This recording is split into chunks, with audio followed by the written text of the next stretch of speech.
Hola, mi nombre es Yo Alberto Martínez Jasso y esto es la demostración de la actividad 1. Abordaremos temas como los orígenes mitológicos del origen del lenguaje, qué es la epopeya, qué es la épica, cuál es más fácil de utilizar y varios aspectos más. Empezaré a hablar sobre los orígenes mitológicos del origen del lenguaje. La primera versión mitológica es la historia de la Torre de Babel. La historia de la Torre de Babel dice que las civilizaciones antiguas trataron de hacer una torre que llegara hasta el cielo, y Dios, al ver semejante ofensa, trabó sus lenguas y diferenció su forma de hablar. Lo que plantea la idea de la Torre de Babel es que antes existió un primer lenguaje llamado lenguaje de Eva o protolenguaje, que era lo que hablaban todos en la tierra, y de ahí surgieron las demás lenguas. Esta teoría es aceptada por Joseph Greenberg, el cual encontró similitudes entre las raíces de las lenguas antiguas. La segunda versión mitológica que veremos será la monogénesis.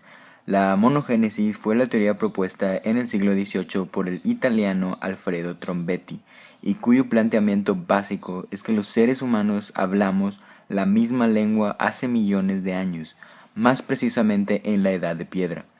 Así pues, el lenguaje nació en una sola latitud y fue hablada por los primeros hombres, y así se fue heredando y evolucionando desde dicho momento. Según la monogénesis, el lenguaje cambió a partir de causas geográficas, étnicas, culturales y climáticas. Esta investigación o versión mitológica ha sido fundamentada por J. M. Briceño. Mi propia versión o teoría sería la siguiente. El origen del lenguaje nació en el pasado, donde el humano se vio forzado a comunicarse más eficazmente. Y tal vez al escuchar a los animales empezaron a emitir sonidos y así empezaron a desarrollar un habla. Y fue así como empezaron a comunicarse a través de sonidos y letras, las cuales fueron desarrollándose con el tiempo y evolucionando. A continuación, abordaré los géneros o manifestaciones literarias como lo son la épica y la epopeya. La épica es básicamente la narración de hechos históricos en donde el texto mezcla la realidad con la fantasía, teniendo aspectos que la gente cree grandiosos o sorprendentes. Por otro lado, la epopeya es un subgénero de la épica, donde se narran hazañas o hechos históricos de un héroe. La épica y la epopeya ambas son fáciles de utilizar y entender. La épica, por un lado, está escrita en verso y tiene ritmo y rima. Por otro lado, la epopeya está escrita en prosa, no tiene ritmo o rima.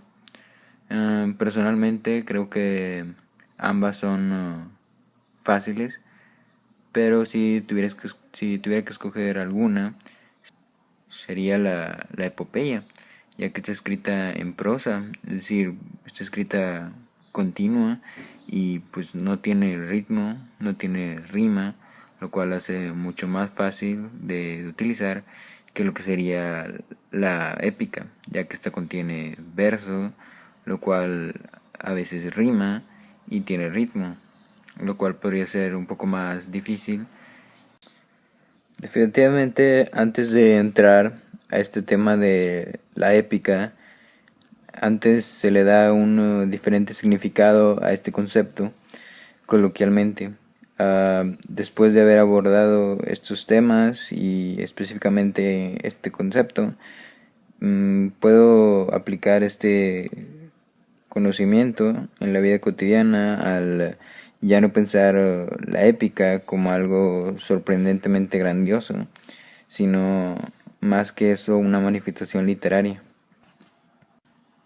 Por último, me despido con un pensamiento del escritor, filósofo y profesor José Manuel Briceño Guerrero. El lenguaje es el medio que hace posible la formulación de preguntas y respuestas. La estructura del conocimiento es lingüística. La estructura de la conciencia es lingüística. La estructura del razonamiento es lingüística. La estructura del mundo, tal como lo concibe y utiliza el hombre, es lingüística. El lenguaje es el lugar de lo humano. En él vivimos, nos movemos y somos.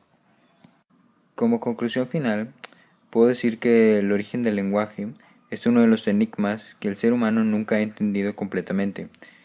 La épica es la que narra hechos históricos relacionados con versiones mitológicas. La epopeya es un subgénero de ella que cuenta hazañas históricas. En textos como la Ilíada o la Odisea, podemos ver estos tipos de textos con sus respectivas características. Espero seguir aprendiendo estos temas y seguir enriqueciendo mi conocimiento acerca de la literatura.